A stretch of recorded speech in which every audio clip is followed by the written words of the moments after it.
안녕. 오늘은 예전과 달리 내 오래된 구독자가 아직도 건강을 못 찾은 것 같아서 원래 하기로 한 것은 다음으로 미루고 언더메슬레이션과 오버메슬레이션 경우에 뭘 어떻게 다르게 대처해야 할지 알려줄게. 보통 내 친구들은 이미 다들 건강을 되찾고 다시 찾지 않거든. 아직도 나를 찾는다는 것은 내 설명이 부족해서 아직 해결되지 못한 게 남아있는 거겠지? 영상을 잘 보고 다 해봤는데도 아직 건강이 회복되지 않은 친구들은 이번 편을 찬찬히 들어봐. 그런데 오늘 처음 듣는 사람들은 이해가 갈 수 있을지 좀 걱정이 되지만 최대한 쉽게 해볼게.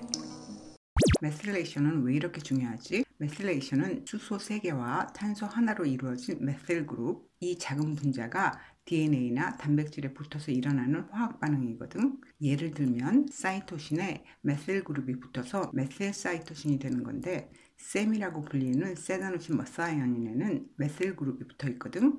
그 메실 그룹을 사이토신에 주면 세다노신 머사이언인은 세다노신 호모시스타인이 되고 사이토신은 메실 사이토신이 되는 거야. 이 과정에 DNMT 유전자가 필요해. 메실 그룹을 다른 분자에 붙여주기 위해서는 늘 그에 맞는 엔자임이 도와줘야 하거든. 특정한 유전자가 특정한 엔자임을 만드는데 그 유전자가 변이되어서 엔자임을 덜 만들게 되면 메실 그룹은 잘 붙지 못하게 되겠지. 그러면 그 단백질이나 DNA가 할 일을 잘 할 수 없게 되거든. 그래서 이 과정이 중요한 거야. 예를 들면 중금속의 해독, 유전자 발현, 단백질 기능의 조절이나 정신적, 정서적 상태를 컨트롤하는 신경 전달 물질의 합성이 잘 되려면 메실 그룹이 붙어야 하거든. 메슬레이션 균형이 안 맞으면 신체의 기능에도 문제가 생기는데 각 과정마다 그 유전자가 만들어내는 특정 엔자임의 활성도에 따라서 문제가 생기는 장소도 달라지게 돼. 그런데 오버메슬레이션과 언더메슬레이션이 대체 뭘까? 오버메슬레이션은 메실 그룹을 만드는 데는 문제가 없어. 그런데 그것을 제대로 변환시키지 못해서 체내에 메실 그룹이 쌓이게 되어 균형이 깨지는 상태를 말하는 거야. 언더메슬레이션은 필요한 만큼의 메실 그룹을 생산하지 못하면서 생기는 상태를 말하는 거고, 언더메슬레이션은 MTHFR 헤트로자이거스 677, 1298, MTR, BHMT, MAT, SAHH 스닙스일 때 생기고, 오버메슬레이션은 주로 MTHFR 호모자이거스 677, SLC6A4, GAT, MT, GAMT, CBS 스닙스일 때 생긴다고 알려졌지만 실제로는 생활 환경이나 중금속, 캔디드로 인해 이런 유전자가 켜지거나 꺼지면서 엔자임을 잘 만들었다가 아주 조금 만들었다 하면서 이런 상태가 오락가락하게 되는 거야. 그럼 이 유전자들이 실제로 어떤 기능을 하는지 알아보자. 잘 아다시피 MTHFR 677과 1298 스닙스가 가장 크게 영향을 끼치게 돼. 우선 언더메슬레이션에 영향을 많이 주는 MAT는 머사이언인을 세다노신 머사이언으로 만들어주는 유전자인데 황과 단백질을 잘 섭취해도 이게 문제이면 세미가 만들어지지 않아. SAHH 유전자 변이이면 세미를 세다노실 호모시스타인으로 변환시키지 못하거든. 주로 이쪽 과정이 잘 안 돌아가면 호모시스타인 저하가 되는 거야. BHMT는 TMG를 DMG로 변환시켜주는데 잡혀인 경우에는 이 스닙스 때문에 TMG를 먹지 말고 DMG를 먹으라고 하는 거고, MTR 유전자는 호모시스타인을 머사이언으로 다시 변환시키는 데 필요한데 TMG를 먹을 때 효과를 느끼는 사람은 TMR 스닙스와 CBS 스닙스도 의심해 볼 수 있으니까 글루타사이온과 타우린을 복용하는 게 좋아. 오버메슬레이션에 영향을 주는 유전자는 지지난 편에도 설명했지만 크레아틴을 만드는 것을 도와주는 AGAT와 GAMT 유전자인데 이게 문제이면 신경 전달 역할이 부족하니까 크레아틴을 따로 보충해야 한다는 거 기억하지? CBS는 호모시스타인으로 글루타사이온과 타우린을 만드는 역할을 하거든. 이 유전자 변이이면 호모시스타인 수치가 높아져서 신체에서 발생하는 여러 가지 독소를 제거하는 기능도 부족해지고 정신적인 문제도 생기게 돼. 세로토닌은 신호 전달 후에 다시 흡수되어 MAO-A 엔자임 도움으로 분해돼야 하는데 SLC6A4 스닙스면 이미 전달된 세로토닌을 재흡수시키는 운반자 트랜스포터가 부족하게 되어서 세로토닌이 너무 많아지게 되는 거야.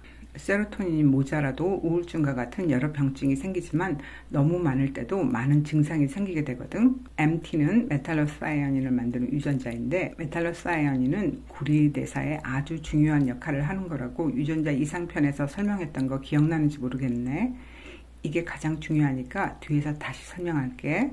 이러한 스닙스가 겹쳐서 발현하기도 하고 특정 몇 가지만 발현되기도 해. 중요한 것은 이런 스닙스가 있다고 엔자임을 완전히 만들지 못하는 것도 아니야. 단지 그 기능이 좀 떨어지거나 그냥 잠재하고 있다가 스트레스 같은 환경적 요인이 생기면 발현되기도 하는 거니까 코팩터 영양분들을 잘 넣어주고 중금속을 잘 관리하면 메실레이션은 잘 조절될 수 있으니까 너무 걱정하지는 말어.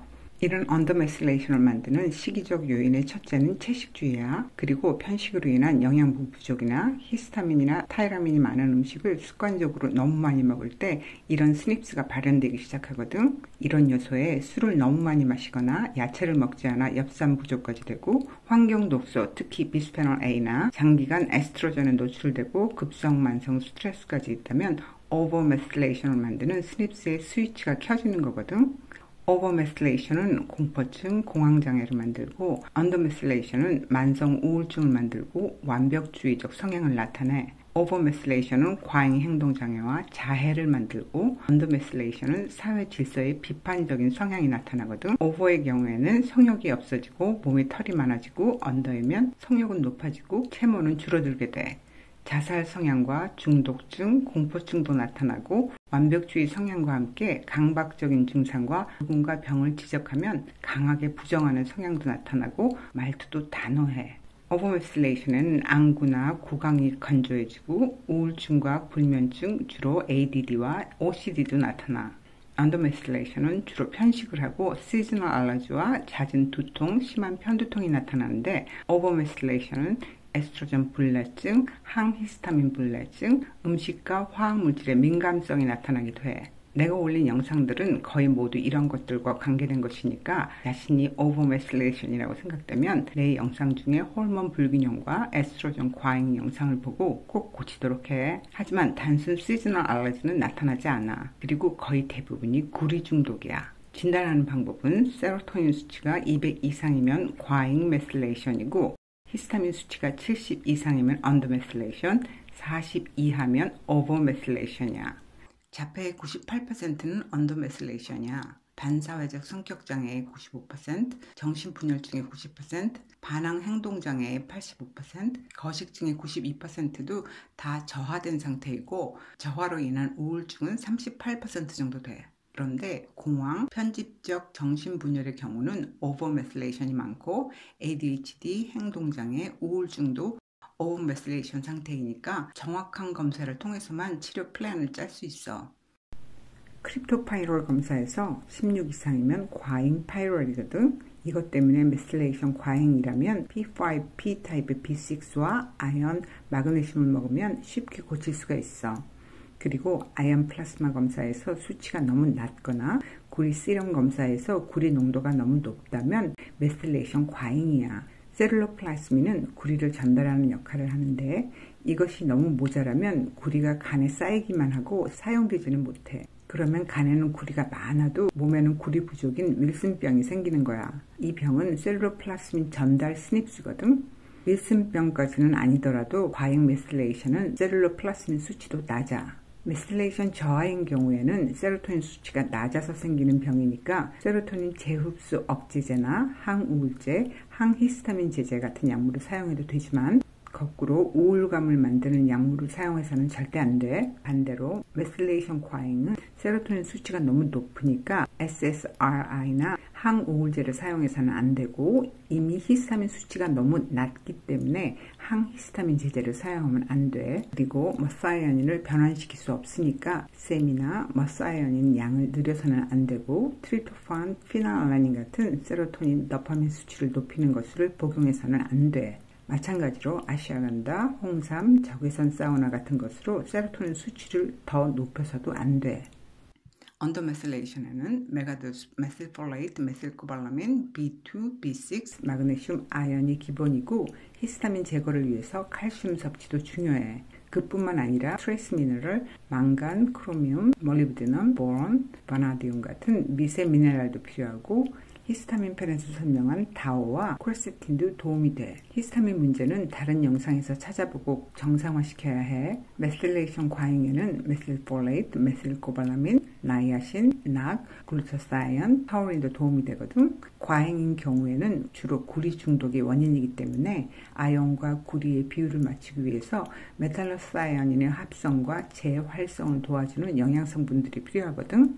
메탈로사이언인이 단백질이니까 기본으로 단백질이 필요하고 아연도 동물성 단백질에 많이 들어있기 때문에 충분한 고기를 먹는 게 중요해. 그런데 이렇게 만든 메탈로사이언인이 재활용되려면 글루타사이언이 셀레늄의 도움을 받아야 해. 글루타사이언은 셀레늄 도움으로 산화되고 산화된 글루타사이언은 B2의 도움으로 다시 환원돼.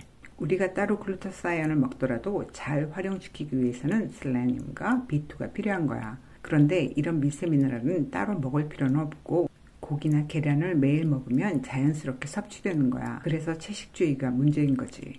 그러니 메탈로사이언이 잘 만들어져서 구리를 해독하기 위해서는 충분한 동물성 단백질, 아연, 글루타사이언, 셀레늄, B2가 있어야 되는 건 이해됐지? 감정 기복이 심해지는 구리 중독은 에스트로겐 과다증과 연결되고 반대로 아연은 테스토스테론과 직접적으로 연관돼. 중금속 해독과 나쁜균 제거에 사용되는 제올라이트도 구리 중독에도 효과적이야. 술, 에너지 음료, 녹차, 마테차, 블랙티는 메실레이션을 저하시키기 때문에 언더메실레이션이라면 이런 음료는 마시지 마. 여기 보이는 식재료들은 모두 구리 함량이 아주 높은 것들이야. 대부분 채식주의자들이 유제품 대용의 단백질 섭취를 위해서 먹는 거거든. 짜증을 잘 내는 친구가 이런 음식을 좋아한다면 꼭 만날 때라도 고기를 먹이도록. 이것을 다 피할 수는 없어도 우리 아연 조정 기간 동안에는 적어도 여기 있는 것들은 피해. 내 딸에게 이것을 지켜야 한다니까 이런 거 안 먹고 어떻게 사냐고 화를 내더라고. 그래도 어떡하겠어.